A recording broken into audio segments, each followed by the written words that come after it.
שלום, כאן יוסי קוטלר מצמיחה מרחבית, אימון הוליסטי לבניית מותג אישי או עסקי. והיום אני הולך לדבר איתכם על מנגנוני הלחץ בגוף ואיך אפשר לשלוט בהם, מה שנקרא סטרסורים. מנגנוני הלחץ בגוף הם יכולים להיות או חיוביים עבורנו או רעים עבורנו, או שהם באים ממשהו פנימי, או שהם באים מאיזשהם גורמים סביבתיים חיצוניים.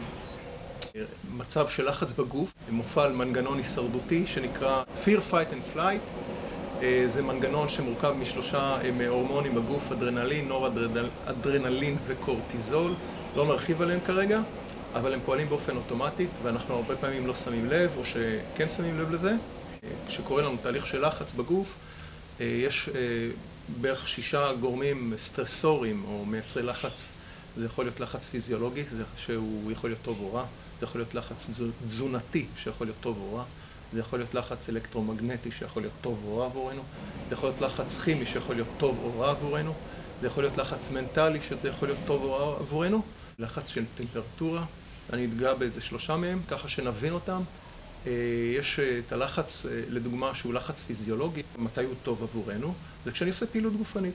כשאני עושה פעילות גופנית במידה נכונה, כשאני עושה פעילות, שאני שם עומס מבחינה גופנית על הגוף בצורה מבוקרת, אז אני בונה את השריר שלי ואני בונה חוזק עצם. זה לחץ שהוא טוב עבורי מבחינה פיזיולוגית. מתי הוא רע עבורי? זה כשאני לא עושה פעילות גופנית בכלל, או שאני עייף ואני חסר אנרגיה ואני רפוס, או שאני עושה פעילות גופנית שהיא יתר על המידה, היא עומס אדיר על הגוף שלי, ואז אני מחליש את הגוף, המערכת החיסונית שלי הרבה יותר חשופה, ואז אני נחלש. אוקיי? במנגנון התזונתי לדוגמה, מתי הוא טוב עבורנו, הלחץ התזונתי, מתי הוא טוב? אז כשאני אוכל שהוא טוב, שהוא בריא, שהוא מבושל, שהוא בכמות הנכונה, לפי המידות שלי, לפי הצרכים שלי, האיכות שלו, שאין בזה הרבה כימיקלים, שאני שותה מספיק מים, זה לחץ תזונתי שהוא טוב עבורי. מתי יש לחץ תזונתי שהוא רע עבורי? כשהאוכל שלי הוא לא בריא, שיש בו הרבה גורמים שומניים, שהוא לא מבושל, שהוא קר ברובו, שאני לא שותה מספיק מים, או שאני לא אוכל מספיק, אני לא אוכל בצורה מסודרת, אין לי שעות מסודרות של אכילה, אני חוטף בלילה, בבוקר, באמצע היום, בצורה לא מאוזנת, לא שותה מספיק מים, אני בהתייבשות ואני אפילו לא יודע את זה, זה לחץ תזונתי שהוא רע עבורי. בלחץ מנטלי שהוא טוב עבורי, זה לחץ שלדוגמה מופעל כשאני חושב בצורה חיובית, שאני הולך לפי המטרות שאני מציב לי בחיים, שאני מדבר בצורה חיובית לעצמי, כשאני אומר יותר דברים שאני כן רוצה לעשות ופחות דברים שאני לא רוצה לעשות, אני חושב בצורה חיובית, זה לחץ מנטלי חיובי עבורי. זה גם לחץ שמייצר התפתחות מוחית עבורי, אוקיי? מתי הלחץ הזה הוא לא טוב? כשאני לא מאמין בעצמי, כשיש גורמים חיצוניים שמשפיעים עליי, הם יכולים להיות כלכליים, סביבתיים, רגשיים כאלה ואחרים. זה יכול להיות שאני יותר מדי עם ביקורת עצמית, זה יכול להיות גם מכך שאני יותר אומר דברים שאני לא רוצה לעשות מאשר דברים שאני כן רוצה לעשות. בקיצור, זה לחץ מנטלי שהוא לא טוב עבורי.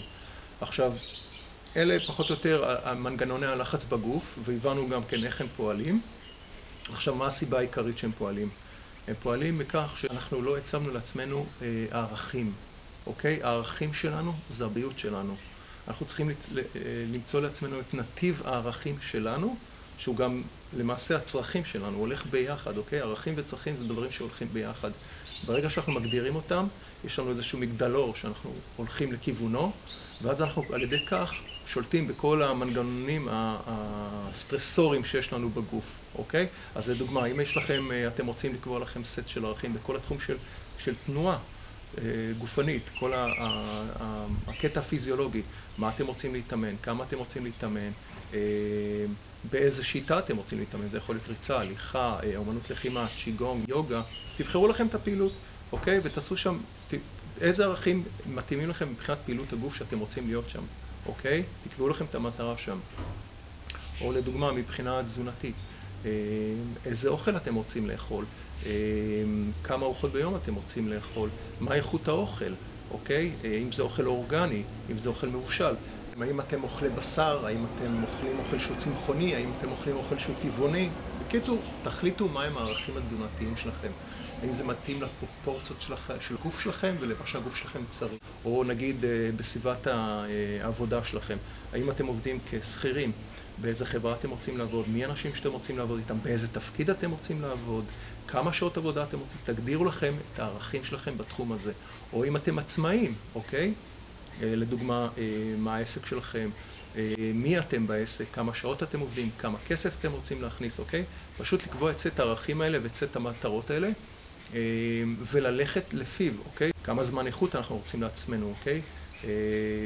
האם אנחנו רוצים זמן איכות לקריאה, האם אנחנו רוצים זמן איכות לפעילות מדיטטיבית, מרגיעה, האם אנחנו רוצים לצאת לבלות, אפילו בזוגיות, מה הערכים שלכם לגבי הבן זוג או הבת זוג, מי זה, מי הוא, מה הוא, האם הוא מעשן, לא מעשן, האם הוא אוהב לצחוק, לרקוד. תגדירו לכם את סט הערכים והצרכים שלכם, זה הולך ביחד. ברגע שאתם תשלטו בזה וזה יהיה כמו איזה מגדלור לעיניכם, אתם תשלטו בכל מנגנוני הלחץ בגוף, אוקיי? אתם תהיו הרבה יותר מאושרים. ברגע שאתם סוטים משם, אתם מפעילים את מנגנוני הלחץ, אתם פחות מאושרים ואתם פחות בריאים, אוקיי?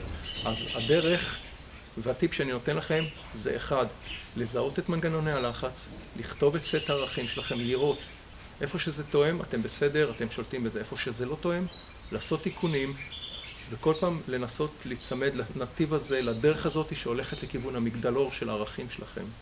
כשמנגנוני הלחץ שלכם עובדים בצורה לא מאוזנת, בצורה שהיא לא טובה לגוף שלכם, אז כמו שאמרתי, יש בזה מחלות, יש בזה כאבי ראש, כאבי גוף בכל מיני אזורים, יש לכם בעיות במערכת העיכול.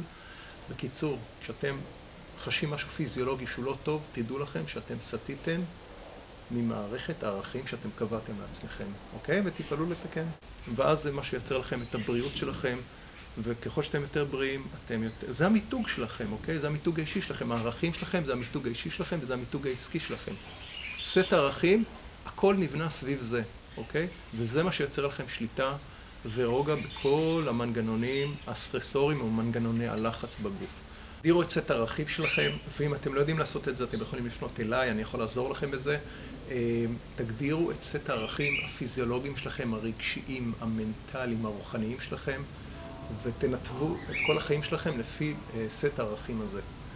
אז אם תרמתי לכם באיזשהו טיפ קטן וחשוב, אז תעשו לי לייק, תרשמו את הפרטים שלכם ותהיו איתי בקשר לקבל עוד סרטונים חדשים. ביי!